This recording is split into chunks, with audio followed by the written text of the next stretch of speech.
guys, what's up? Buckeyes Gaming here, and we just got done recording our brand new server review. It's going to be D-Day by Roblox 44. Pretty much, it's pretty good. I really enjoyed it. I was playing as the Nazis, unfortunately, the whole time. And yeah, it was just a really great game. So pretty much you get to pick your team, and but based on that, there's different places to spawn. The Nazis, they spawn just outside of the city, and right at Normandy, where the D-Day stormed the beaches. And the Nazis spawn a little bit outside there, and the Americans and everyone who's storming the beaches will spawn out in the water, and their goal is to try to make it onto the beach. Now, I played as a German the whole time, and that was a bit of a problem because as soon as I tried to push up, there would be no one there. The Americans weren't very aggressive in what they did, and they would a lot of times just get shot up and not try to hold the position and end up getting pretty much they were losing the whole time, which is pretty much accurate to what happened to actual D-Day. A lot of people, although the landings did go successfully for the Allies, they took 3,000 casualties in one day. So if that doesn't tell you something, then I don't know. So anyway, what happens is I was playing as the Nazi, so you just pretty much run up the beach. It's a really long walk. You shoot a couple guys, and I'm not very good at these shooter games. I don't know why. It just doesn't like strike me fancy. So I got like 7 kills the first time. So just don't expect me to go all tryhards, like kill everyone. So anyway, the Nazis have a couple different options. They unrealistically carry 3 primary weapons.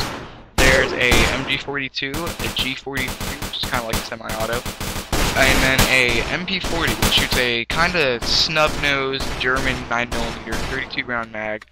And that one was the best weapon. I used the MG42.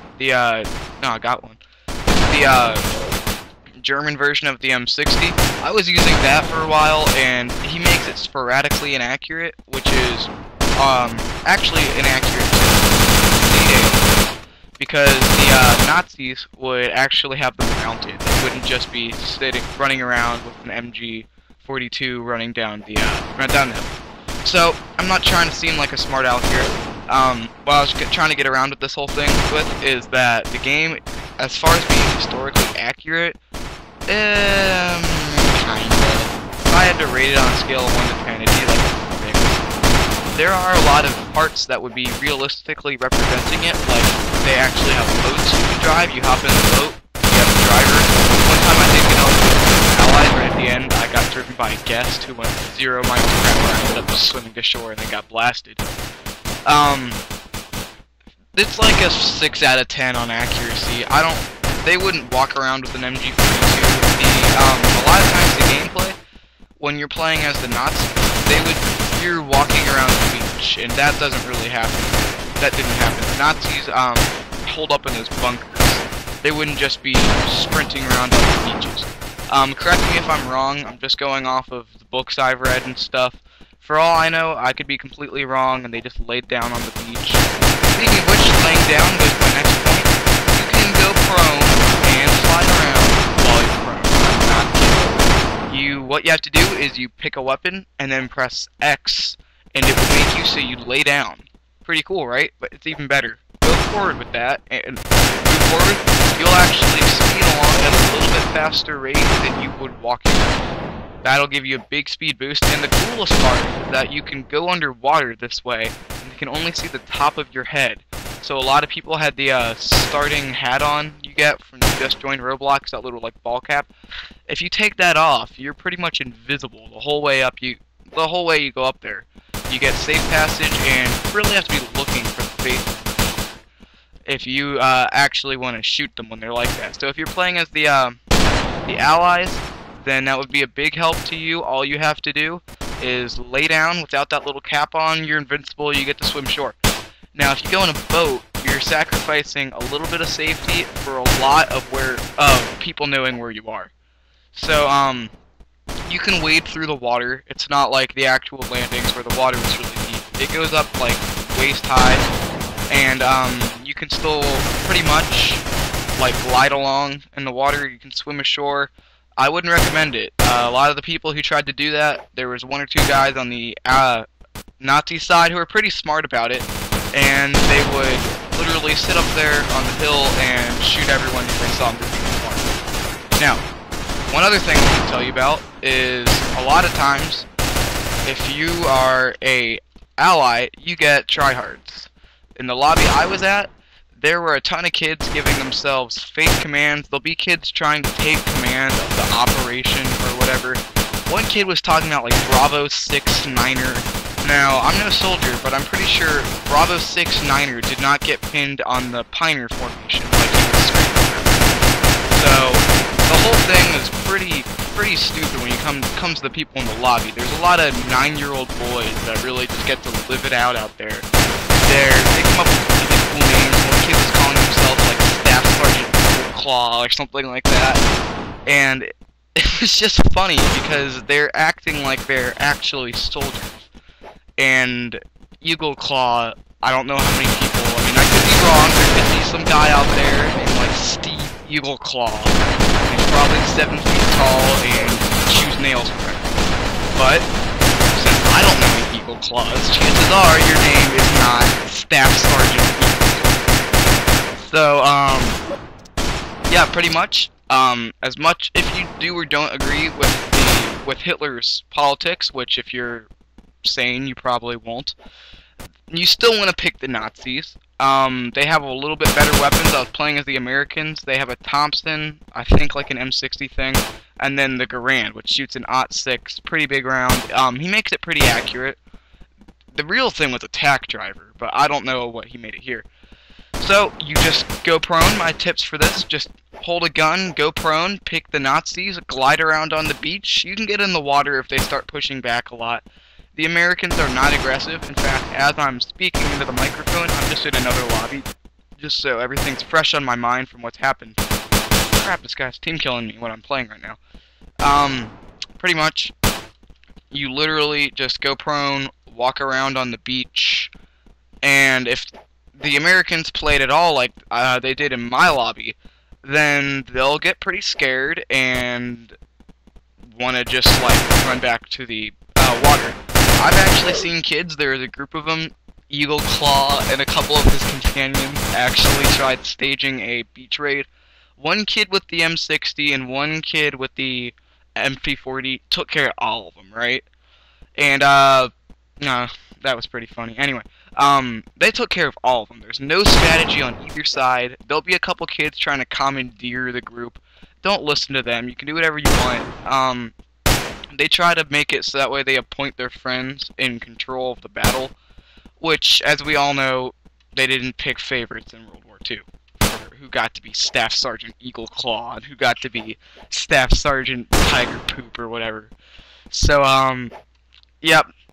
If you see a couple kids, they're all gonna be in a boat, and then they have like a strategy. You can pretty much count that they're gonna get utterly wasted and spread evenly all over the water into a nice red film where their body used to be. They always fail. If you see people trying to rally the troops and have like a rally point, don't go there. Every single time. All you have to do if somebody says that is look for the speech bubble, then shoot everybody who's going near the speech bubble. I did that a little bit before I started recording. This lobby, back to the where you can find it. I'll have a link in the description where you can just click on it, sign in, you're good to go. You're welcome. Yeah, this lobby, there's only like 176 people playing it. I have tried to find previous EA games in the past. Couldn't find one. I am in love with this game though. As long as you don't get a retard lobby with a whole bunch of tryhards on either side, it's a lot of fun. I really do like this game. And if you pick the Germans, a lot of people will pick the Germans. I don't know why. It just seems that there's always more Germans than Allies, mainly because kids who are playing as the Allies realize that the Germans are getting their butts whooped. I mean, excuse me, the Allies are getting whooped. And they'll switch teams. So, but for some reason, I don't know why, the game I'm playing while I'm recording this, you know, I'm just walking around shooting people, the Allies have 66 kills, 117 deaths.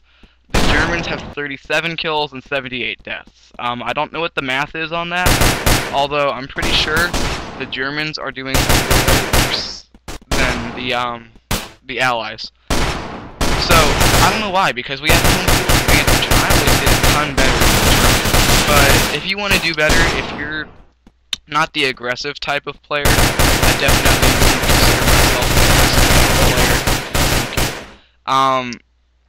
Yeah, if you're not an aggressive player, pick the Germans. If you want to get shredded, watch all your friends get wasted in the water, then slowly climb ashore crying, curling up by a sandbar, pulling out your gun, and maybe shooting someone before you climb another boat back. In other words, if you want to see a lot of action, pick the Allies. The Germans have a ridiculously long walk back to their main battle post where there's actually action. So, the Allies pretty much just have to get a driver, hop on the boat, and you're good to go. You'll be there in like literally 2 seconds. So, as far as fun goes, pick the Allies. As far as survival and winning goes, pick the Germans. The Germans have a little bit better equipment too with the G43. The M1 Garand was actually a way more superior weapon over the G43. I don't really know why he made the G43 a little bit better. It's a lot more accurate, and it's got 2 more rounds in the magazine. He just made it overall a better weapon. I didn't get to play with it while I was recording, although I am playing with it now, and it's a little bit accurate, more accurate than the Garand.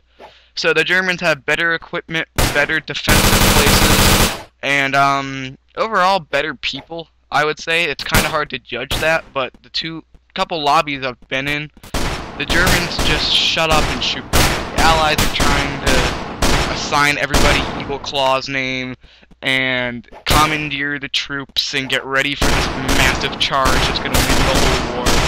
And that's not really how it works. See, the Germans tell everyone to shut up, they hate us all, and they're going to shoot us all. There are a ton of team killers on the Germans for some reason. The lobby I'm playing in now, I've been team killed 5 times. So, that being said, guys, that wraps it up. I really appreciate you stopping by to watch this. I hope this gets a lot of views. We just reached 500 views today. I'll have a video, a special one up for that, maybe a couple, like a montage or something. I really do appreciate the views, guys. Thanks for watching. I want some feedback, though. I only have like 6 comments on my whole channel. So if you're listening to me at this point and you're not completely bored out of your mind, I would really appreciate a comment for next server. Obstacle courses, shootout games, building games, whatever the case may be. Just drop a comment, drop a like, drop a sub, drop hate mail. I don't really care. And I'll see you later, guys. Thanks for watching. And a little homework for me: try to find someone named Sergeant EagleClaw.